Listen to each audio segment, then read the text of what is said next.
Bonjour à tous et à toutes, c'est Maël Tudal.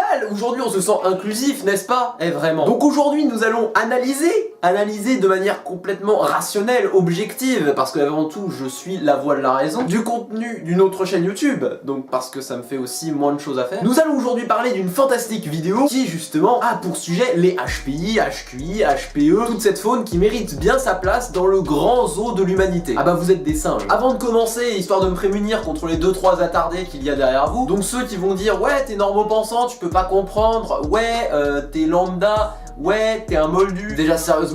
Ensuite, j'ai un cerveau suffisamment particulier pour vous mettre en position broutage zebra style pour les 20 prochaines années. Hein, ça c'est vérifiable, c'est écrit dans mon livre, hein, faut le savoir. Oui, désolé pour ce long disclaimer un petit peu chiant, j'en suis conscient, mais les attardés qui risquent de venir pour cette vidéo sont particulièrement tenaces, premièrement, et dans des dissonances cognitives assez puissantes pour faire trembler de Tsar-Bomba. On se sent prudent. La vidéo dont on va parler dure 15 minutes, donc autant vous dire qu'on va pas parler de tout parce que j'ai un peu autre chose à foutre, surtout que c'est que la partie 1. Donc ne venez pas me dire ouais lol t'as pas regardé. La cause de votre échec scolaire est principalement votre incapacité à synthétiser les choses. Ce qui explique votre somme monumentale contre la prof d'algo quand elle vous demande de réduire votre équation en 3 étapes au lieu de vos 2 copies doubles qu'elle n'a même pas lues tellement c'était bourré de raisonnements inutiles. Ça c'est pour mes gars en école d'ingé. Alors, écoutez, on ne parle pas encore du propos, mais la musique. Oh, c'est quoi cette merde? Est-ce qu'il y a Marc Lesguy qui va commencer à me parler de Colgate? Bien le bonjour internet. Alors personnellement pour cette critique j'ai dû télécharger ta vidéo donc je l'ai pas vraiment regardé sur internet. De plus je ne suis pas réellement assimilable à un réseau entre ordinateurs à l'échelle mondiale. Donc je te prierai de ne pas assumer mon genre petit homme blanc privilégié parce que sinon je vais appeler Twitter, il va se passer des choses en fait. Alors par contre aussi son montage c'est pas possible. Ces transitions là ont été interdites par la convention de ta mère en crocs de l'an 2000 en fait. 10 000 questions viennent perturber le quotidien comme je suis trop nul, je suis trop bête, je suis trop sensible, c'est trop injuste. Déjà on parle de surdouance avec un mec au look assez discutable mais bon ça c'est normal. Et il arrive quand même à qualifier de questions des phrases affirmatives. Retenez donc bien qu'un gars qui n'a sûrement pas suivi les cours de français de 3ème dans la classe de Madame Roblichu va vous parler de psychologie. Je ne suis pas fan des arguments d'autorité, après tout c'est un LSP Sarwell plus Emotrap qui est en train de vous parler, mais il y a une petite différence entre le plus grand génie de l'humanité et ce type avec un nœud papillon, même pas nœud papillon en fait. Ce ne sont que quelques points qui semblent communs avec plus ou moins d'intensité, mais gardez à l'esprit que chaque personne est singulière et que mettre des gens dans des cases est utopique et totalement sommaire. Comment voulez-vous créer une case de gens bleus alors qu'une personne est multicolore? Bon bah c'est cool, t'as enfin donné un peu de fond donc je vais pouvoir attaquer. Ceci est un raisonnement fallacieux de qualité qui prend en compte le fait que l'on n'est pas, que l'on n'incarne pas, qu'un individu n'est pas résumable, n'est pas synthétisable à une ou deux caractéristiques. Cependant mon petit Jean-Edouard, si tu avais réfléchi ou que tu avais étudié le sujet, tu aurais sans doute compris que ce qui est pris en compte par la case est déterminé par cette case, n'est pas l'entièreté de la personne, mais quelques caractéristiques que l'on peut retrouver chez cette personne. Potentiellement, des probabilités en fait, c'est incroyable. Pour faire simple, ici la question n'est pas de savoir si une personne est bleue ou multicolore, la question est de savoir si elle a du bleu en elle ou non. On ne cherche pas à déterminer la couleur totale d'une personne, mais à savoir si elle a une couleur ou non en elle, pour faire simple. Mais oui, et sur ce point tu as raison, et si tu t'adresses à ces personnes, il existe de colossaux imbéciles qui pensent sérieusement qu'une personne peut être caractérisée d'une seule et unique couleur. Et là qu'est-ce que tu veux qu'on fasse en fait? Ensuite, le mot que tu cherchais c'est pas utopique en fait, parce que ça exprime le contraire de ce que tu voulais dire. Tu critiques la forme. Alors oui, parce que la forme c'est important. Je sais pas si vous êtes au courant. Et c'est un L, Spessarwell plus Emotrap qui vous le dit. Remettez-vous en question. Et n'oubliez pas que vous pouvez laisser des commentaires, votre avis est toujours intéressant. Bah je fais pas juste un commentaire frérot, t'as vu, je te fais toute une vidéo. Je suis the good guy quoi. Il est sérieux avec son bas moi écrit BR. Je veux juste savoir si on se fout de ma gueule en fait ou non. Alban Talwinski, ça sent l'immigration tout ça. Ah, le dictat social et patriarcal me fait toujours rigoler mais chut, restons endormis. Mais bravo. Mais se mettre toutes les femmes dans la poche d'un seul coup. Mais excellent move.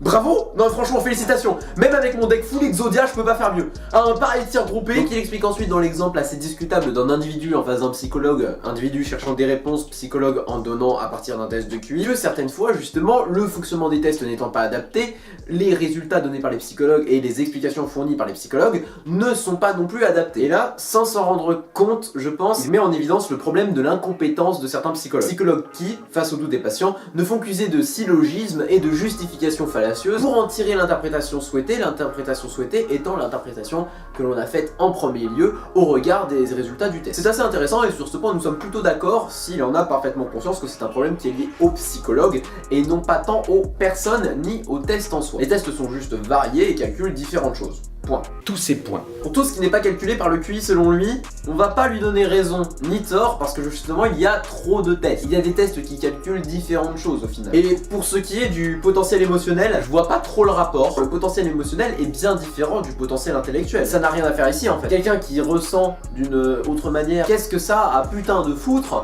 avec les personnes qui sont capables de te faire la racine carrée de pi en 2 secondes. Il y a un diagnostic posé offrant une réconciliation interne pour banal, mais cela reste néanmoins un point de vue de la société qui le catégorise dans sa superficialité. Je vous ai perdu, non? À dire vrai, pas du tout, mais tranquille, parce que je suis un surdoué, je suis hautement intelligent, n'est-ce pas? Ça se voit à ma tête. On aurait pu dire tout simplement, en fait, une case ne peut pas définir toutes les caractéristiques d'un individu, puisque les cases ont été basées sur des études, elles-mêmes basées sur différentes personnes, donc sur différents individus, et ne sont là que pour justement réunir dans une seule case ce qui est probable, les probabilités du fonctionnement le plus courant. Et si t'avais vraiment voulu être clair, une étiquette, une case n'est qu'un indicateur de ce qui est probable, pas une notice détaillée. Et ça, je pense que n'importe quel bolos peut se le dire en 2 secondes. Intelligence intellectuelle. Aux zombies. Et si on les prenait scientifiquement en considération? Les prendre scientifiquement en considération. On est mal parti.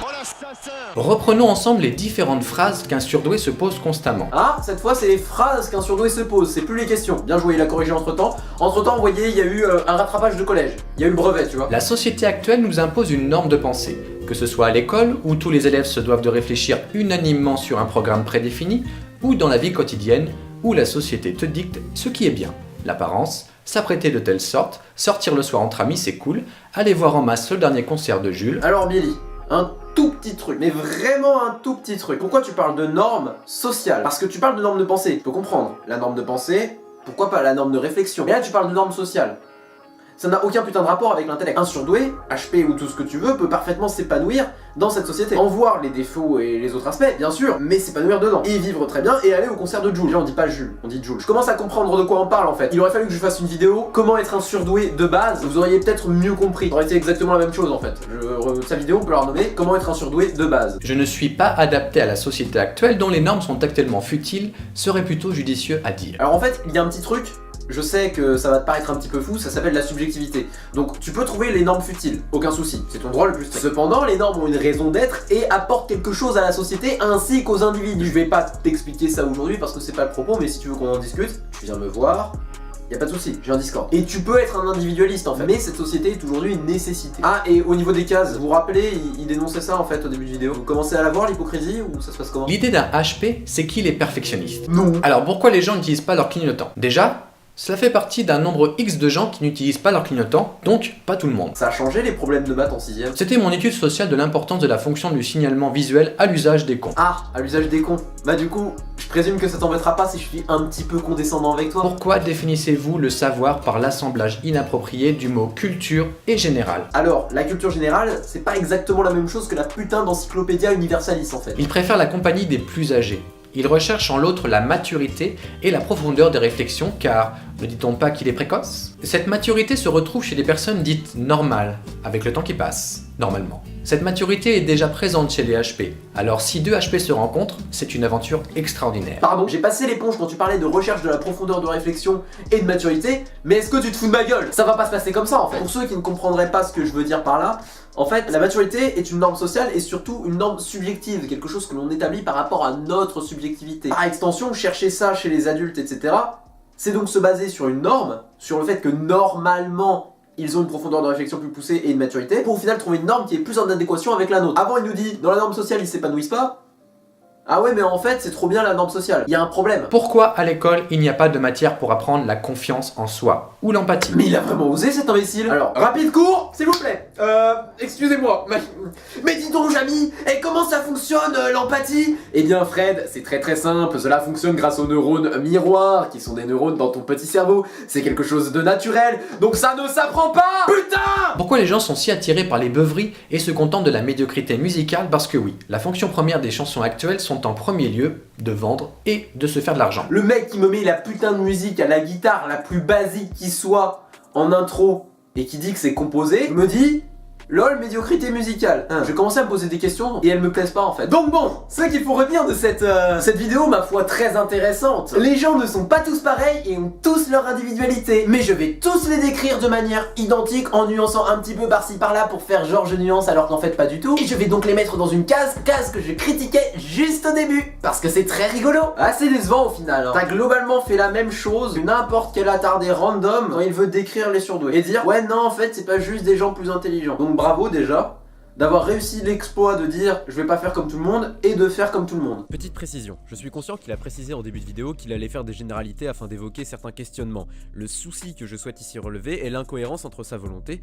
déconstruire les clichés, et son action, remplacer les clichés par d'autres. Parce qu'au final, c'est ce qui ressort de cette vidéo. Il a déballé des clichés et exemples suivant une certaine ligne directrice en disant bien qu'il existe des choses en dehors mais sans vraiment s'attarder sur ces choses.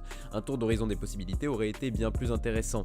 Parler aussi des HP qui vivent parfaitement dans la société et ne sont donc jamais révélés puisqu'ils ne ressentent pas ce besoin de compréhension, de réponse. Toutes ces choses méritent également que l'on s'y attarde si l'on souhaite faire comprendre au grand public que les HP sont bien plus que l'image qui en est donnée. N'hésite pas à t'abonner à ma chaîne, tu pourrais apprendre quelques trucs utiles comme par exemple savoir comment argumenter. Bon, pour ceux qui me découvrent avec cette vidéo, salut, c'est Maltudal, je suis avant tout un connard, je me nourris de la médiocrité de la société et la société me le rend bien. Et étrangement, vous en faites part, donc on va bien s'amuser ensemble, vous et moi. Je suis à peu près aussi condescendant, sauf que j'ai des raisons de l'être. Donc voilà, n'hésitez pas à vous abonner. Vous aurez des vidéos marrantes sur la réunion parents-prof et des podcasts sur les bonnets. Bon, sur ce, on se revoit bientôt. Moi, il est temps que j'aille dominer la galaxie. À plus.